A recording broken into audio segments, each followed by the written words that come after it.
Hi folks, we're rocking in the Succa here. If you feel a little queasy, you may want to change your YouTube channel. Spatzala 153 coming at you with the Tiferet Yosef. The Tiferet Yosef was the great Rebbe of Radzin in Warsaw around the 20s of the previous century. He was the great-grandson of Mordechai Yosef of Ishbitz, the Meha Shiloh. And let's learn some of the laws of Sukkah, and let's ask the question, what does it mean that the Jewish people are indeed a holy people?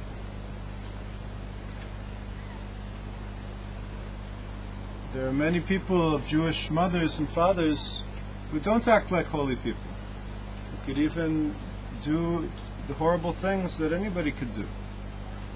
They're not acting Jewish. Okay? They're acting like an animal.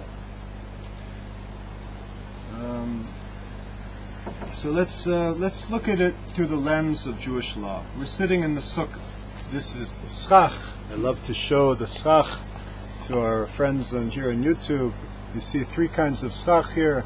We use canes, reeds made into a mat, and we use palm branches, and we use simple pieces of boards of wood.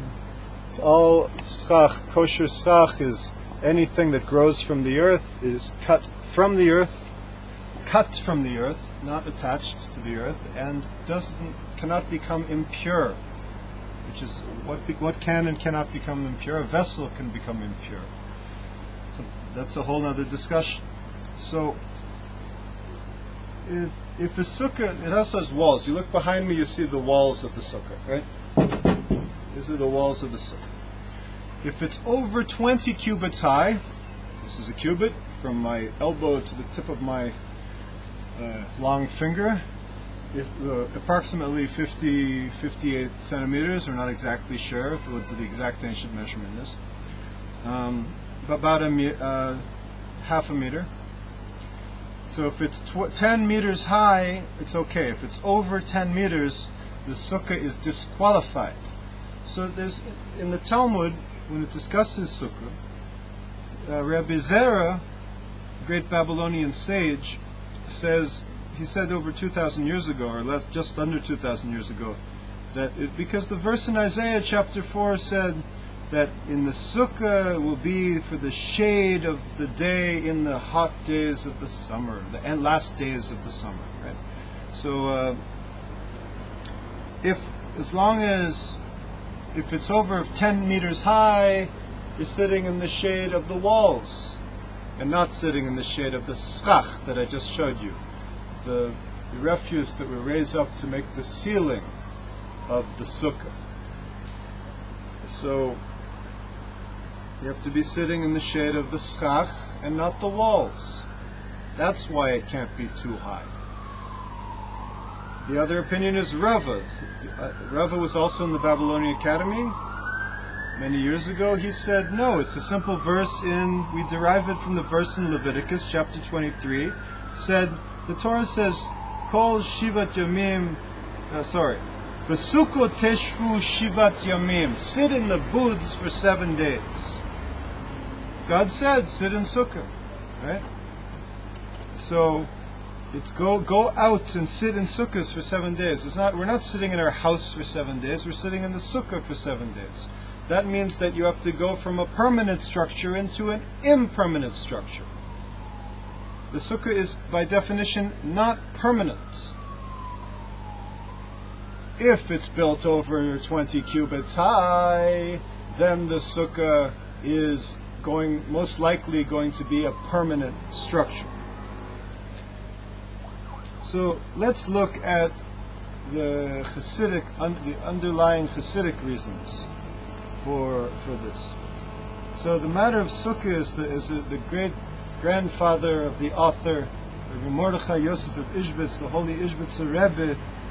He said that whenever Jews inherit a victory, whenever the Jews are victorious, meaning that means that every time that the Holy One, blessed be He, shows explicitly that the Jewish people are His holy people, and that the Jacob is the cord of his inheritance, then there's a judgment.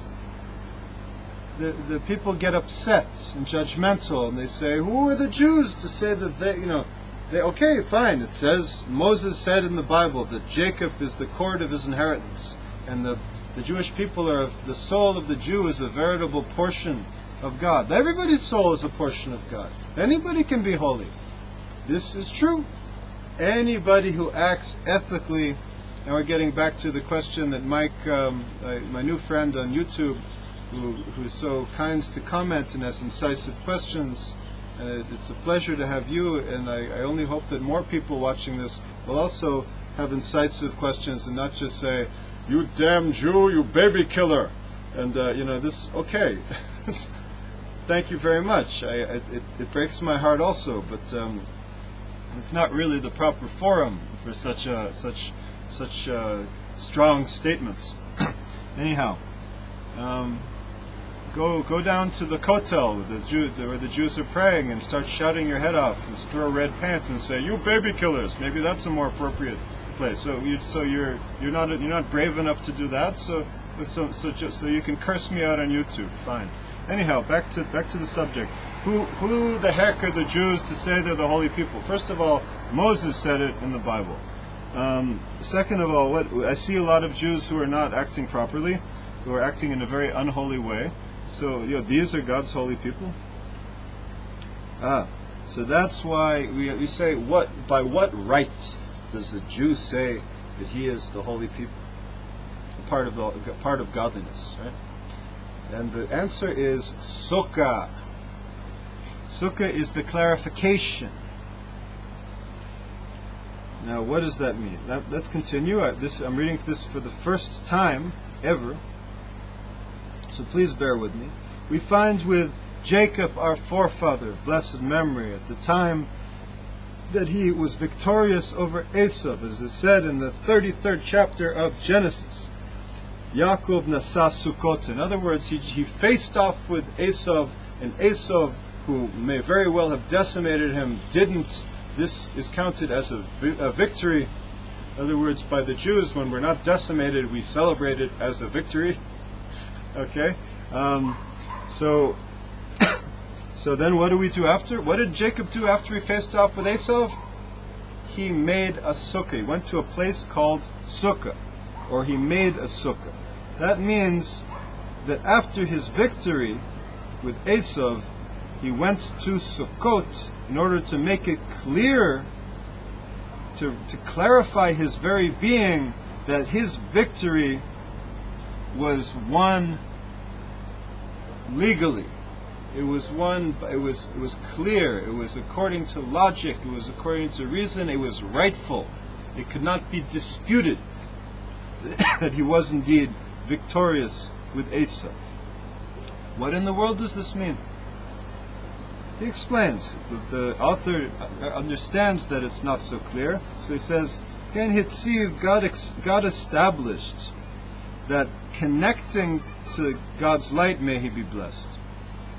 When His light connects to the creation, that's only done through a person's understanding. How does God's light connect to a man?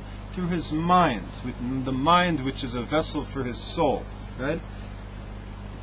And in this recognition of God's light, when we recognize that this is true with everything in the world, in other words, when we see godliness in all of the creation, the plants and the rocks, right? Then we see it's in everything in the world, but God's light is how does God's infinite light get into the finite creation, even into the rocks, and even into the plants and the animals and the peoples? It has to go through a constriction, a contraction. So we're in the middle of things here. This is not a 10-minute teaching. This is a 30-minute teaching. So please tune in to Betzalel 153 for the second Tiferet Yosef on Sukkot.